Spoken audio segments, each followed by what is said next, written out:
Hello दोस्तों, मैं सचिन कुमार स्वागत करता हूं आपका स्माइल मेकर पर। दोस्तों, आपको मालूम है हमने नेक्स्ट चैप्टर स्टार्ट कर दिया है, यानी कि चैप्टर नंबर 9।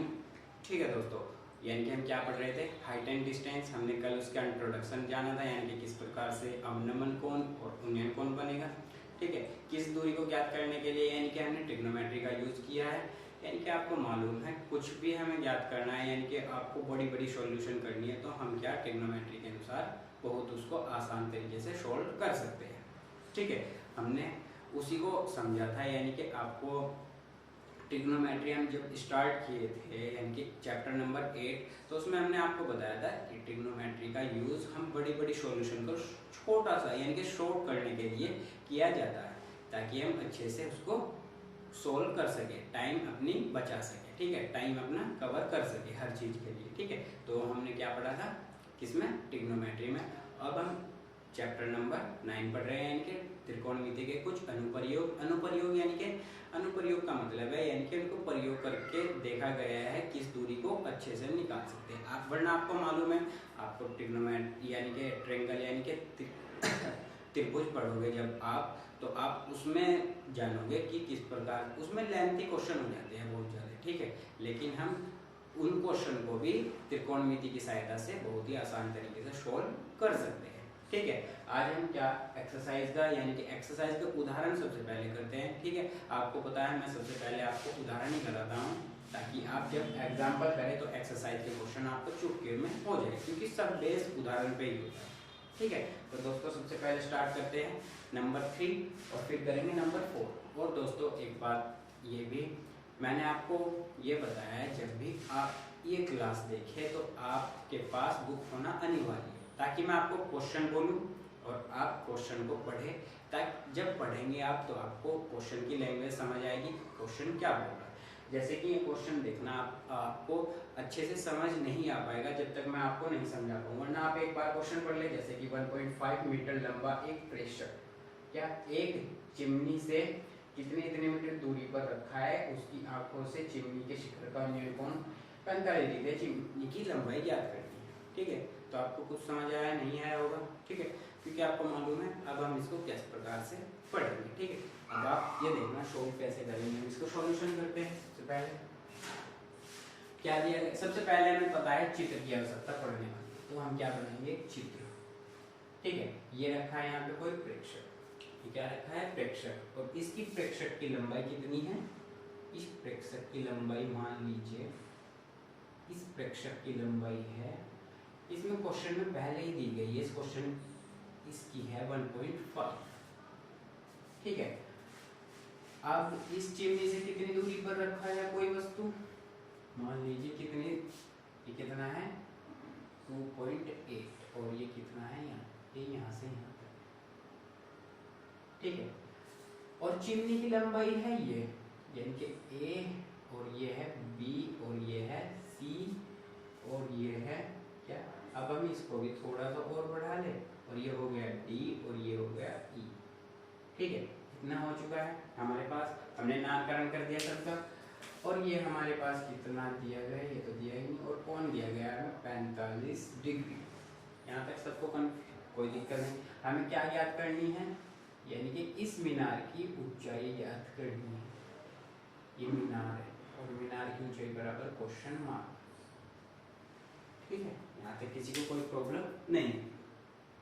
ठीक है दोस्तों, यहाँ तक कोई दिक्कत है किसी को, क्योंकि हमने क्या किया, सबसे पहले चित्र ये बनाया और चित्र बनाने में कोई परेशानी नहीं हुई। ठीक है दोस्तों, अब देखते हैं हम इसको किस प्रकार से सोल्व करेंगे।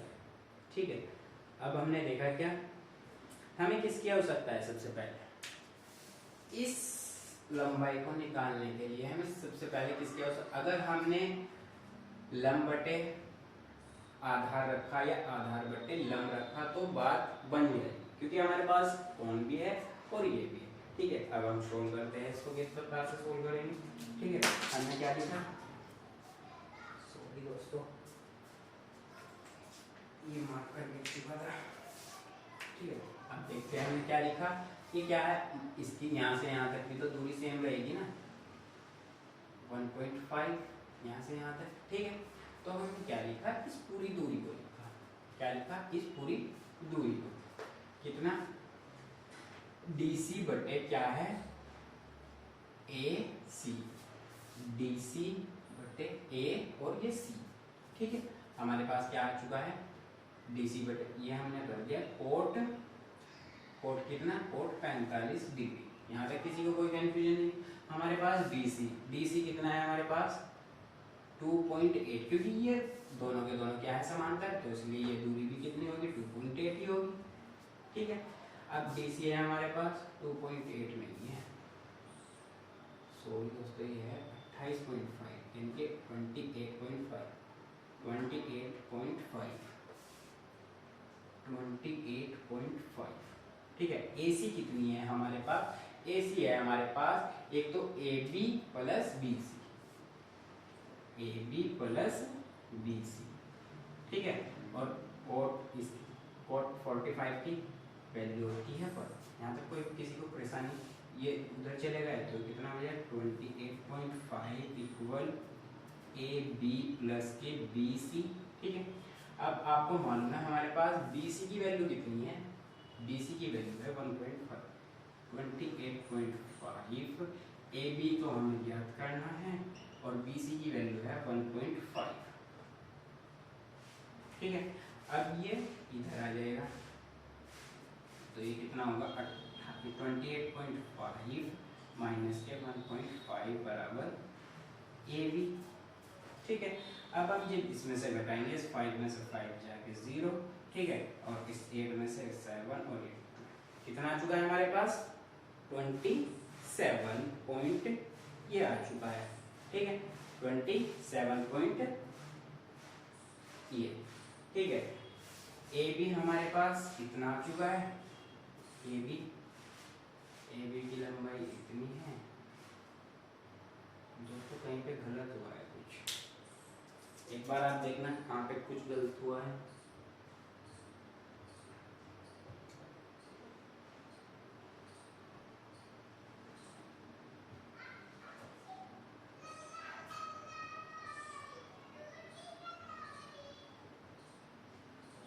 सॉरी दोस्तों, ये हमने ये वाली दूरी दी है ये हमने, लेकिन हम क्या करेंगे, इस दूरी को तो बाद में आके जोड़ भी सकते हैं। तो देखना दोस्तों क्या करेंगे हम यहाँ पे, ये हमने किया है AC लिखा था ना, देखो उसको थोड़ा सा चेंज कर दो, DC तो था ही हमारे पास ये DC, अब DC की जगह क्या रखेंगे हम, DC, यानी कि हम रखेंगे और तो रखेंगे तो ये BE, ये वाली E और ये B और ये AB, ये A। ठीक है, BE कितना है हमारे पास 28.5 और AB कितना है हमारे पास ज्ञात करना है, यानी कि AB ही लिख दो, जुगा दो। ठीक है, और कोट 45 की वैल्यू 1, यानी कि 28.5 आ चुका है AB। ठीक है, 28.5 आ चुका है। अब हमें ज्ञात क्या करनी है, इस पूरी मीनार की ऊंचाई, यानी कि यहाँ से यहाँ तक। ठीक है, अब आपको मालूम है AC बराबर, यानी कि टोटल AC ज्ञात करना है, तो AC बराबर क्या होगा AB प्लस BC। AB हमारे पास आ चुका है 28.5 प्लस BC कितना है 1.5, और ये कितना हो जाएगा, यानी कि 5 5 0, यानी कि 10 कैरी 1 और 1 और 8 यानी कि 9 और 1 10, यानी कि 0 और 3, यानी कि कितना आ चुका है हमारे पास AC कितना आ चुका है, यानी कि मीनार की लंबाई आ चुकी है हमारे पास 30 मीटर। कितनी आ चुकी है 30 मीटर। वो दोस्तों कुछ कंफ्यूजन हो चुका था, इसलिए हमने नीचे वाली ले ली थी ताकि हम इससे को निकाल सके, लेकिन हमें क्या करना था, आसान तरीका कैसे पड़ रहा था, हमें इस दूरी को निकाल के, यानी कि हमने क्या किया आधार बटे लंब किया, यानी कि आधार कितना था हमारे पास 28.5 और आधार हमें याद आ गया था, यानी कि 45 की वैल्यू 1, तो आधार यानी कि AB वैल्यू निकल चुकी थी इसकी, यानी कि प्रेक्षक से ऊपर की लंबाई कितनी आ चुकी थी हमारे पास 28.5 थी। ठीक है, अब क्या ज्ञात करनी थी, टोटल दूरी, यानी कि AC ज्ञात करना था यहाँ से यहाँ तक, तो AC बराबर के, यानी कि ये AB प्लस BC। ठीक है, हमने AB का मान रखा प्लस BC का मान रखा और टोटल AC आ चुकी है हमारे पास 30। ठीक है दोस्तों, यहाँ तक कोई कंफ्यूजन नहीं है। आप एक बार इसका स्क्रीनशॉट ले, फिर हम 4th क्वेश्चन करेंगे।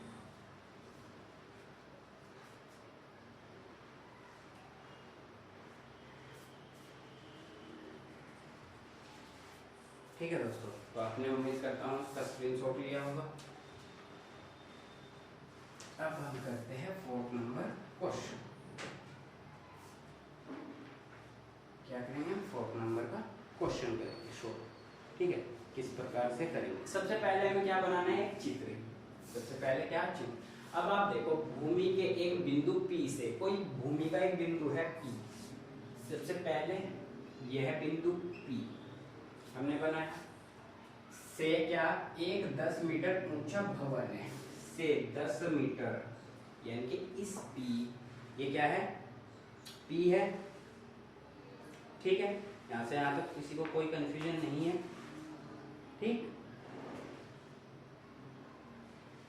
इससे कोई कुछ दूरी पर, मान लीजिए ये यहाँ है, और इससे इतनी दूरी पर ऊंचा, यानी कि 10 मीटर ऊंचा क्या है?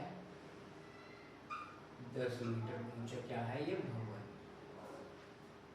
ये है भवन। ठीक है, ये क्या है? भवन है। ये बिंदु P है और इससे कुछ दूरी पर, यानी कि 10 मीटर ऊंचा क्या है? भवन। और के शिखर का उन्नयन कोण कितना है? शिखर का उन्नयन कोण कितना है?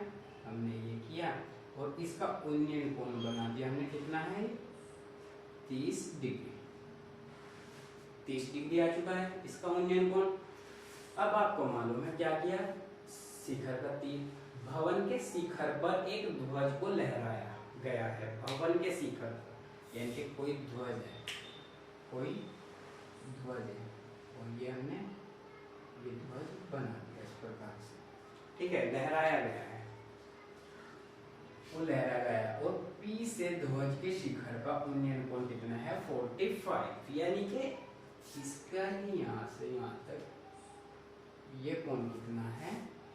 ये वाला कोण ये है 45 डिग्री। ये कितना आ चुका है? 45 डिग्री, यहाँ से यहाँ तक।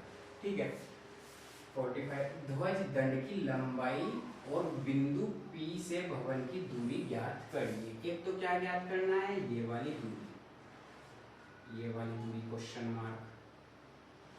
और एक क्या ज्ञात करना है? एक इस दूरी को क्वेश्चन मार्क। ठीक है, अब आपको मालूम हो चुका है, हमने चित्र बना दिया चित्र के अनुसार। ठीक है दोस्तों, अब हम क्या करेंगे? ठीक, इसका नामकरण कर देते हैं। P है, ये A माना, ये B और ये C। यहाँ तक किसी को कोई कंफ्यूजन नहीं हुआ होगा। ठीक है, हमने मान लिया सब कुछ, कोई किसी को दिक्कत है? किसी को भी किसी प्रकार की कोई दिक्कत नहीं हुई होगी। ठीक है, अब हम सबसे पहले क्या करेंगे? इस 30 डिग्री वाले कोण को लेंगे। क्या करेंगे? PBA, PBA। ठीक है, अब हम करते हैं केस नंबर फर्स्ट, यानी कि सॉल्व करते हैं केस नंबर फर्स्ट में, यानी कि त्रिभुज PAB में, PAB। ठीक है, आपको मालूम है अगर हमने आधार, या तो लंब बटे आधार कर लो या आधार बटे लंब, तो क्या करेंगे? लंब बटे आधार, ये देखिए लंब बटे आधार। लंब बटे आधार किया हमने। लंब बटे आधार क्या होता है? tan theta. ठीक है, लंब कितना है हमारे पास? AB, और आधार कितना है हमारे पास? PA, और tan थीटा कितना है हमारे पास? tan 30। क्योंकि सबसे पहले हम कौन सा कोण ले रहे हैं? ये छोटे वाला PAB। ठीक है, अब हमने AB कितना है हमारे पास? tan। PA तो हमें ज्ञात ही करना था।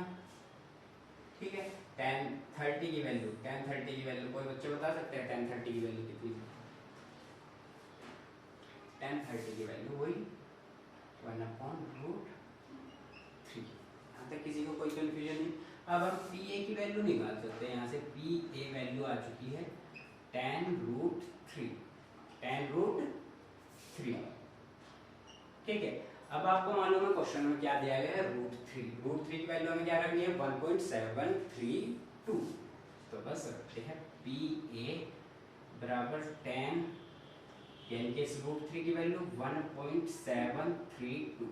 तो यानी कि इसकी वैल्यू कितनी आ जाएगा? मान PA है आपको मालूम है इसको कैसे सोल्व करते हैं, 1.732, इस पॉइंट को हटाने के लिए कितनी जीरो, 3, तो यानी कि 3 है ना। अब एक जीरो से एक जीरो कैंसिल, 2 जीरो बची, तो अब पॉइंट कहाँ लगेगा, पी ए बराबर के कितना आ जाएगा 17.3 मीटर, और ये आ चुकी है पी ए की वैल्यू। पी ए क्या है हमारा, क्या है ध्वज की लंबाई, यानी कि पी से भवन की दूरी, पी से ये भवन की दूरी है, क्या है ये भवन की दूरी।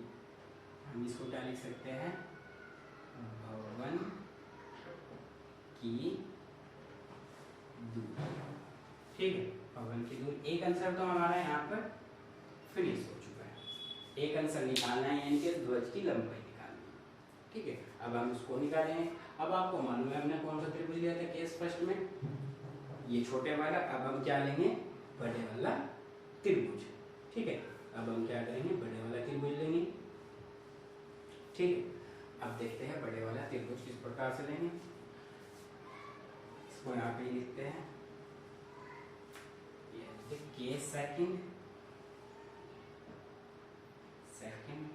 ठीक है दोस्तों। केस सेकंड में त्रिभुज PAC क्या करेंगे, लंब बटे आधा, क्या करेंगे, लंब बटे आधा, क्या करेंगे, लंब बटे आधा, लंब बटे आधा बराबर क्या होगा, tan थीटा।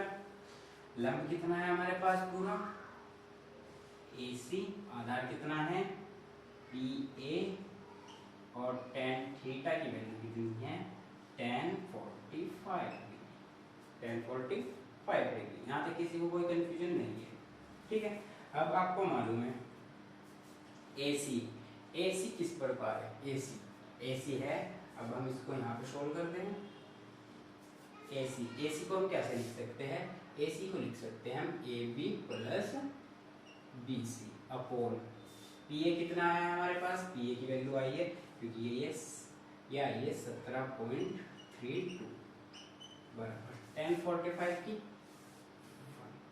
यहाँ तक कोई कंफ्यूजन नहीं है, ठीक है। किसी को क्या है, किसी को कोई कंफ्यूजन, कोई बच्चा बता सकता है कोई कंफ्यूजन है, ठीक है। यहाँ तक किसी को कोई दिक्कत नहीं है। अब हमें क्या करना है, AB प्लस BC बराबर ये कितना आ चुका है 17.32, यहाँ तक कोई दिक्कत नहीं है। AB हमारे पास कितनी है 10, ये है BC और ये 17.32, ठीक है। 10 उधर जाएगा और BC बराबर के 17.32 माइनस के 10, अभी 10 में से इतना घटाइए कितना बचेगा, BC बराबर के आपको मालूम है 17.32 है। पॉइंट में से कैसे घटाते हैं, 0 तो इसके नीचे और ये 0 इसके नीचे, ठीक है। ये 3 नहीं, ये 2 तो सेम रहेगा और ये 3 भी पॉइंट, यहाँ पे 7 है, ये 0 7, 1 में से 1 0, तो हमारे पास कितना आया 7, कितना आया 0.732 मीटर। और ये क्या है, ध्वज दंड की लंबाई, क्या है ध्वज दंड की लंबाई, ये हमने दोनों निकाला, ठीक है। तो देखा दोस्तों हमने किस प्रकार से निकाला। सबसे पहले भूमि से P से एक 10 मीटर ऊंचा भवन है, 10 मीटर ऊंचा भवन है, कोई बिंदु P है, ठीक है।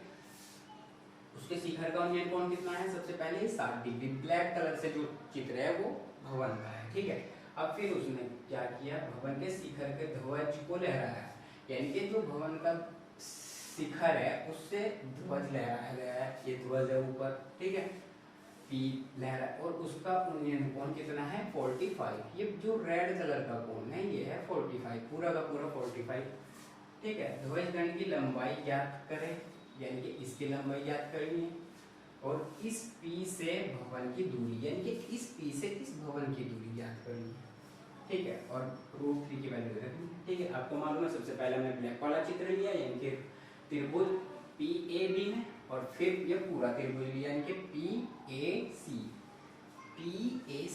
ठीक है, फिर हमने tan थीटा लगाया और यहाँ से रूल लगा दिया। ये तो घटाना बताया।